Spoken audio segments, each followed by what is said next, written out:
laku tidak masalah, kita tidak akan menghakimi, tapi yang terpenting kita nanti akan ketemu di stasiun, ketemu di airport. Yang berhak untuk menentukan berangkat dan tidaknya bukan kita, pihak bandara atau pihak stasiun. Itu saja beres. Ini kalau untuk menghargai, ini sampai pakai ayat dulu. Waman faradha fihi al-hajja wala rafasa wala fusuqa wala jidala hajj wa ma taf'alu min khairin ya'lamullah.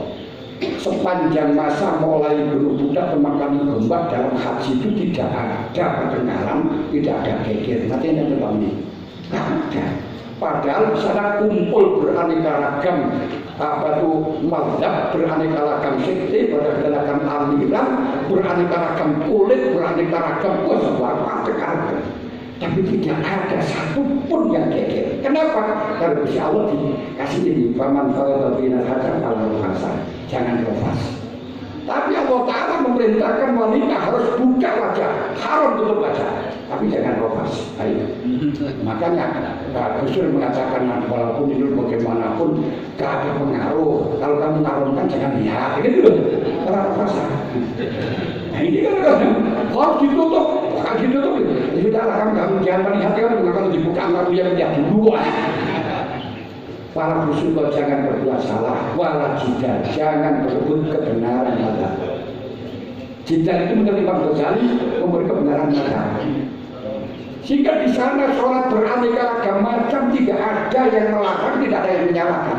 Sampai saya sholat itu di timurnya Ka'bah. Nah, ya sudah saya pengiratnya saya harus menghadap Ka'bah. Terus di situ ada di sebelah saya itu karena pundak-pundaknya itu mudir ke selatan ke utara, ada katanya di barat. Itu ada yang menghadap utara, menghadap ke selatan. Tidak ada yang menyalahkan satupun. Ya biarin. Itu akidahnya sendiri mungkin aja wali wajah kasar terlalu Masjidil Haram, tidak bisa terlalu Masjidil Haram, mungkin saja saya tidak banyak. Andai kata di sini dilakukan semacam itu, beres. Nah, sedangkan yang berhak memperbaiki dan seterusnya itu wilayahnya para ulama. Nah, ulama itu ada dua ulama, orang satu Lambia dengan Mu'ad. Itu beda juga. Lewat tukang ceramah, tukang gali macam baik. Kalau tidak orang satu Lambia, ini nanti pakainya isi khoros seperti hanya politiknya Abi Yazid Al-Bastami ketika akan berjuang dakwah kepada orang Kristen. Waktu itu beliau dapat ilham dari Allah masuk di gereja. Ketika masuk di gereja tidak menampakkan dirinya, tapi orang-orang non-Islam itu ketika di situ sudah pelajarannya tinggi, ngerti, ini jelas ada orang Islam, ada orang cakaran Islam. Kalau kamu tujuannya baik, tampakkan dirimu. Kalau kamu tidak tujuan baik, keluarlah dari sini. Akhirnya Abu Yazid menampakkan dirinya. Ditanya, Mas Bu, anak Buya, mintain Anda, anak Abu Yazid menampakkan. Terus ditanya, tujuanmu kesini apa? Saya diperintahkan Allah untuk dakwah. Nah, terang-terangan karena menjawabkan ini pakai siri. Nah, terus akhirnya pendetanya mengatakan, saya akan bertanya kepada kamu kalau kamu bisa menjawab 3 hal.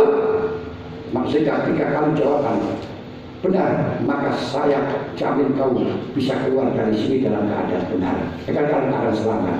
Tapi kalau tidak, jangan tanya tentang nyawamu, tentang keselamatan.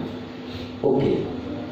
Abu Yazid langsung ditanya, apa yang dapat dilakukan Tuhanmu sekarang ini? Penggaweane pangeran apa? Abu Yazid jawab, kamu bertanya apa menanyai? Kamu bertanya apa menanyai? Nah ini kalau ini sudah jatuh ya. Kalau bertanya berarti goblok. Kalau menanyai ngetes, kalau sudah tahu tak bertanya. Terus akhirnya dia bingung. Nah, pendeta itu, ya saya bertanya. Kalau kamu bertanya, harus di bawah, yang bertanya di atas. Ada guru di bawah, kemudiannya di atas. Silakan jawab kalau kamu turun. Setara. Akhirnya dia turun. Abu Yazid naik. Nah, kemudian ditanya, apa yang kamu sekarang ini? Menurunkan orang yang batil seperti kamu, mengangkat orang yang seperti saya. Ini keadaannya. Terus sudah dipersilakan Anda keluar selamat. Terus dia mengatakan, saya akan bertanya satu saja, boleh tidak? Ya, bingung. Ini terjelas pertanyaannya rumit, sulit ini. Terus akhirnya didorong oleh jemaahnya, waktu itu ada 25.000. Harus mau kamu. Dia sudah menjawab 3 masalah. Kenapa kamu tidak mau satu saja? Jangan permalukan saya. Terus dia silahkan bertanya. Dia mengatakan bagaimana bunyinya 2 kalimat syahadat.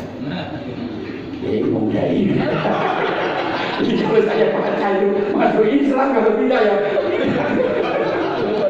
Akhirnya dia mengajak kepada jemaatnya.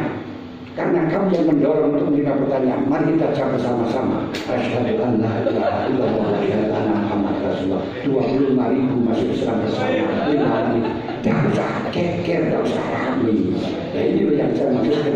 Kita tidak usah untuk menyebutkan Islam-Islamnya, tapi ruhul Islam. Ini penting. Kemudian yang perlu lagi apa itu namanya di dalam masalah menghargai tadi itu tidak hanya antar manusia ya, binatang saja diajarkan kita menghargai. Sampai kalau belajar ngaji di Islam, Abu Yazid Al-Bastami itu beliau membeli kuntum di tanah Hamdan, pulang kuntumnya lagi kemudian dibawa pulang ke tanah Basra. Di situ ada semut katut di kuntum tersebut. Apa yang dilakukan? Dia kembali lagi ke sana. Demi 2 semut ini dalam menghargai binatang. Loh kenapa? Dia mengatakan kalau semut ini saya buang di sini dia akan gelisah karena tidak punya kawan. Coba. Kalau dia punya anak berarti dicari anaknya. Kalau punya orang tua dicari orang tuanya. Dia kembali walaupun lain provinsi demi 2 semut. Ini kasih sayangnya di dalam masalah Islam. Makanya dikatakan ada seorang yang bergenggek salumi 1 lepet lami. Dosanya tidak luar biasa. Hanya gara-gara ada asu yang kalau ke kehausan dia ambilkan air dengan kasutnya dibalas masuk surga. Tuh, ini loh. Nah, yang semacam ini harus silakan. Jangan terus kemudian surga itu sholat harus puasa kalau kerja semacam itu merokok. Kamu bukan panitianya. Bukannya dia itu hanya sekedar dosanya bergerak hanya dengan itu Allah Ta'ala mengampuni dosanya. Kalau diampuni oleh Allah berapapun dosanya tidak ada apa-apanya. Tapi sekalipun sedikit saja. Nah, maka terakhir konsepnya itu mantaro kamil bahwa mungkin bahwa Allah baikan bil harta di jannah wa mantaro kamil bahwa mungkin bahwa Allah baikan di atas jannah. Siapa yang merasa bersalah walaupun salah akan mendapatkan pertamanan surga. Siapa yang merasa bersalah walaupun benar akan mendapat pertamanan di atas surga. Maka jangan merasa benar, merasa bersalah, tapi jangan melakukan kesalahan. Jangan merasa benar, tapi lakukan hal yang benar. Orang yang merasa salah walaupun salah lebih baik daripada orang yang merasa benar walaupun benar. Permasalahan sekarang ini yang kekir karena semuanya merasa benar. Kalau merasa salah kita jadi kupat, ngaku lepat menjadi lontong, kalau dipotong jadi siji dipangan kayaknya sing kececeran sama sekali. Sego mestinya sing kececeran itu kupat gak enak. Gak ada itu pasti kubur ke apa? Dia bilang pulang. Kepada orang non-Islam harus ngaku lepas. Kenapa? Iya dia non-Islam sekarang, tapi belum tentu dia itu akan wafat dengan dalam keadaan non-Islam. Kenyataannya orang yang sudah membunuh 100 orang, bahkan pada orang yang tidak pernah punya kebaikan sama sekali, wasiat kepada anaknya kalau mati saya kamu bakar. Nah setelah kamu bakar, apinya kamu tabur-taburkan di laut ketika angin kencang. Ini untuk hadis sahih dari Bukhari. Jadi apa yang dilakukan oleh Hindu itu benar dibakar semacam itu hadisnya sahih. Hanya dengan orang Islam pandangannya berbeda gitu saja. Jadi ditanya oleh anaknya, kenapa Pak kok semacam itu? Karena saya tidak punya kebaikan sama sekali. Nanti kalau ditangkap oleh Allah, Allah akan memberi siksaan yang lebih besar daripada yang lainnya.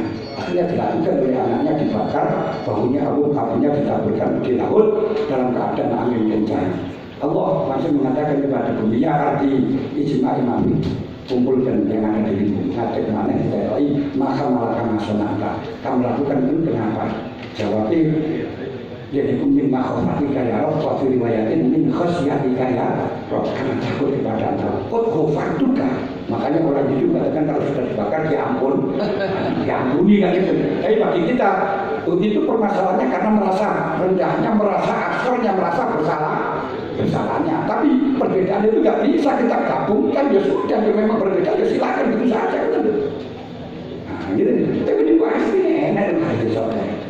Jadi kalau pertanyaan dari Pak An tadi untuk dilanjutkan itu wewenangnya PDNU. Nah ya kan ya, wewenangnya PDNU kalau PP mereka semacam itu terus ya nanti dananya itu betul kayak mudah-mudah mati Pak. Kayak urus mampus kayak biaya. Itu biar cabang saya cabang saya juga siap datang karena saya juga betul cabang, bahkan ini pun pakaiannya ini masih seragam cabang kita.